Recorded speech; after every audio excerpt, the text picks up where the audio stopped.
Well, here we go again. This is ATrueNerd here, and we are continuing our little robot build with very common stuff. You'll notice I have a set of, well, very mundane parts in front of me. Things that we've already looked at for the most part. One thing we want to make sure we have, a power switch of some sort. We want to make sure that that is, well, there. Trust me, you can sit there, unplug and unplug, or plug and unplug the battery, but it's a real pain in the ass, especially if you're going to go my way and have XT60 connectors. These are very strong, very sturdy, very difficult to remove connectors. So a power switch is essential. So you can just take your chassis or take your whole robot and put it near the charger, and then just have this guy sticking out like so, you know, or whatever. I was going to put a larger battery in, but I think that might be overkill. I mean, that's a lot of energy for such a little guy. So maybe we will, maybe we won't. I'm not overly concerned. This is a ooh, I don't know whether this is a 2 or 3 cell. It's a 3 cell battery. You can tell by the harness. But anyways, it doesn't really matter. Let's take a look at what we have. In this build, I'm going to use, let's just move this up here. See if it'll focus. Focus. I don't know if it's focused, but anyways. Let's just see, does it focus? I don't know. We are going to use the LM25, let me see here, yeah. The LM2596 module. You can buy these for like $1 a piece off eBay, and they're actually not bad. Let's take a look at, let's test our part here first, and let's set it. We want to get this to 5 volts. Okay, first off, what we're going to do is we're going to set the 5 volt limit here. So what I want to do, so I'm going to open up this package first of cheap, shitty Daiso store screwdrivers. Oh, moving everything around. And let's take this guy. So what we want to do, I tried to get the lighting to show this a little better, but I don't know why, but this light shows LCD or stress in glass or in plastic really well, so it's really hard to get a good bead on this, on whatever it is we're seeing.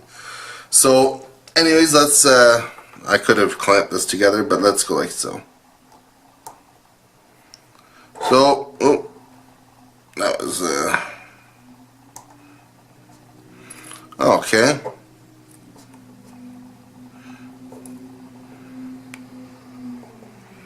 Okay, so we are at, now I'm going to turn this multi-turn resistor. Oops, trying not to short it out. It's going to be quite a few turns. So I'm going to bring it right to 5 volts, as close as I can.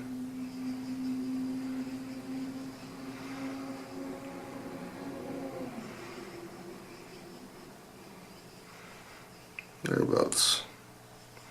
That should be good. Now you're gonna have to take my word for this, but I am going to see, because I can see my power supply, I'm going to see what the lower limit on its voltage is, and I'm going to make a note of that. So I'm going to go to my fine. Okay, now what I'm going to do is you may have noticed there's 2 multimeters here. I'm going to check out, and I'm going to check out my power module and see what its lower limit is. So I'm going to go like so. And now what I'm going to do is I'm going to kind of check and see when does it stop. Oops. Son of a bitch.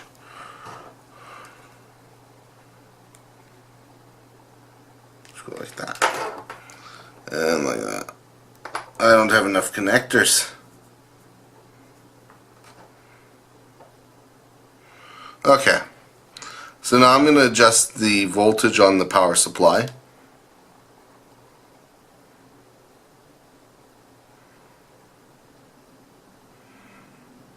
Okay, obviously it stays good there. I'm going to boost that, I'm going to go like this. So at about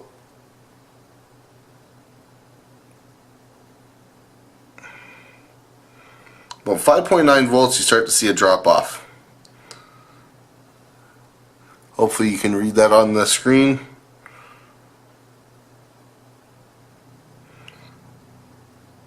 And I'm not sure how it will work with current going through it. So I would say,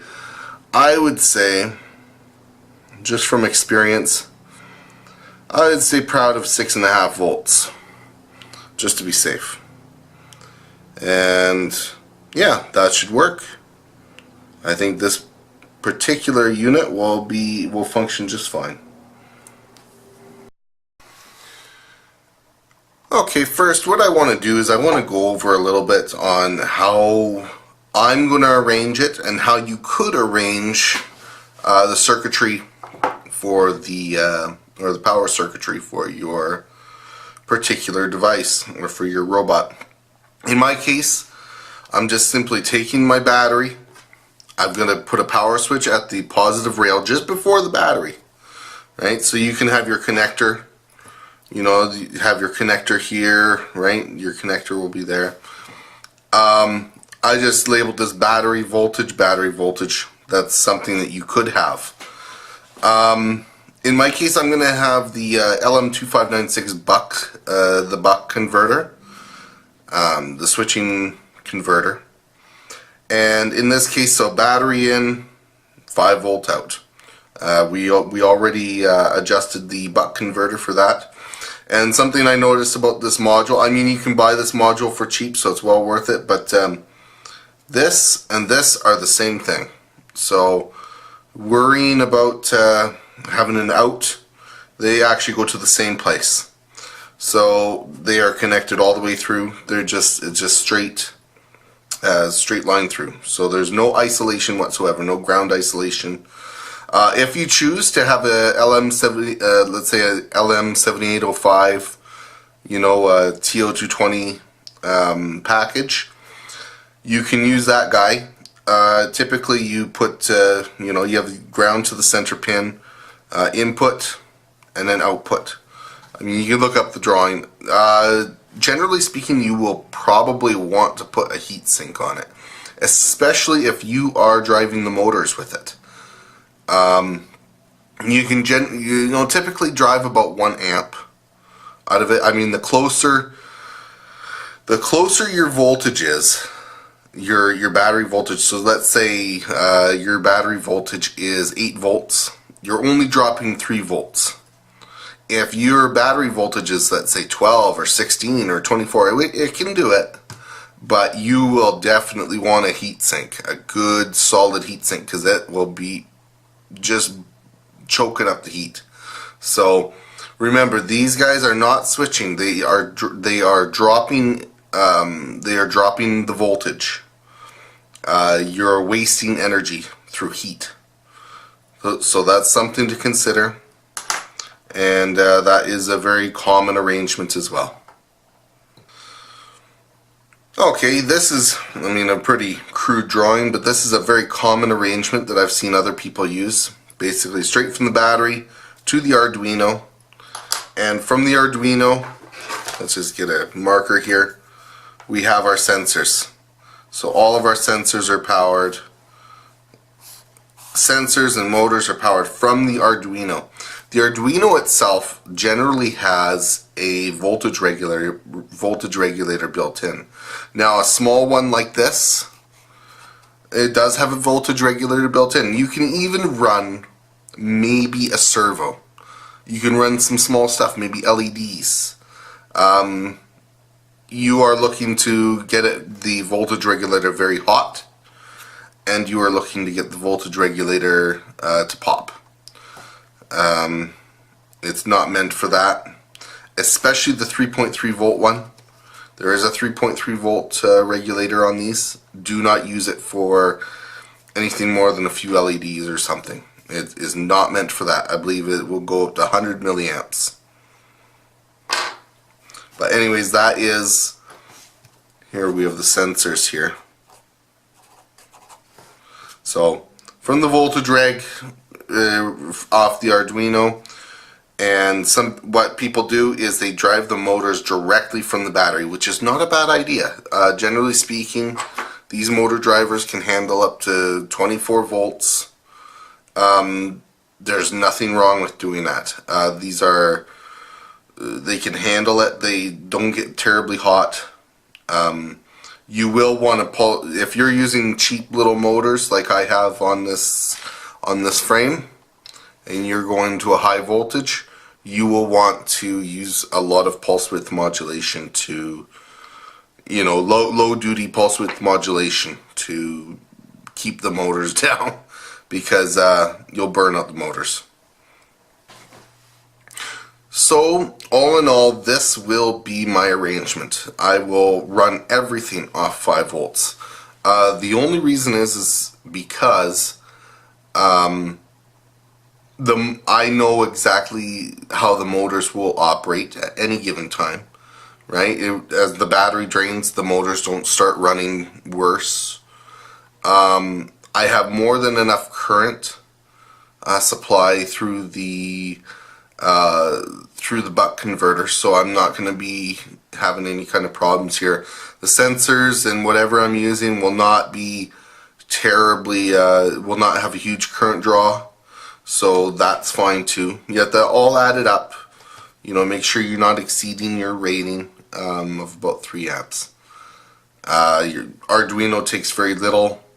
The motor drive takes very little. The motors themselves, even at stall, I think take 500 milliamps. So altogether, I mean, we've got a good solid 2 amps to put through there at 5 volts. And so we're laughing. Now, something for me to consider here. So I've taken the top of the chassis off. I've taken the top plate off. So what I'm going to do is I'm going to start arranging everything that goes on here, right? Because here's something I didn't describe before, which is a little breadboard. This is kind of handy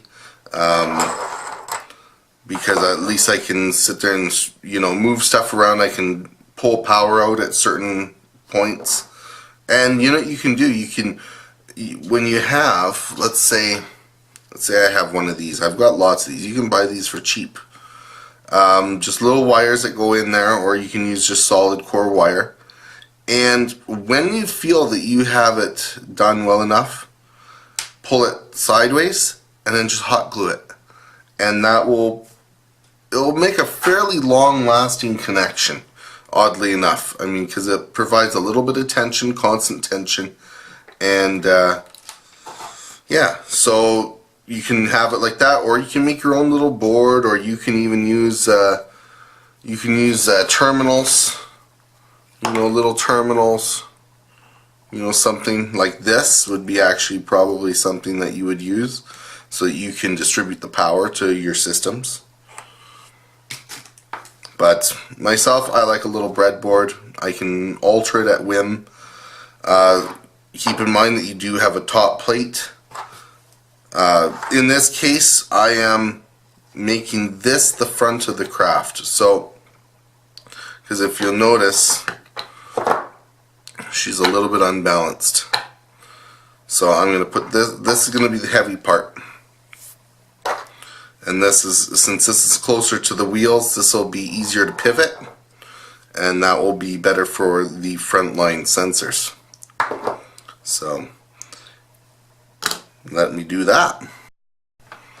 Okay, so after a little bit of deliberation, I've kind of looked at it, and this is my basic arrangement. I'm going to have the power switch at the front. Also, the motor driver will be pointing towards the front so that I can wire it, directly to the motors, straight through the slot. This will be right here. I mean, mainly because that's a good space for it. And same here. I'm going to make a little, maybe a little balsa wood bracket to hold this in. And it can slide out one way, or maybe I'll Velcro it in. One of the two. It's not super critical. I gotta hide this guy somehow. I may put a post or something in to keep it tucked away inside so it doesn't get in the way. It's a very thick, heavy wire, so I'm gonna deal with that.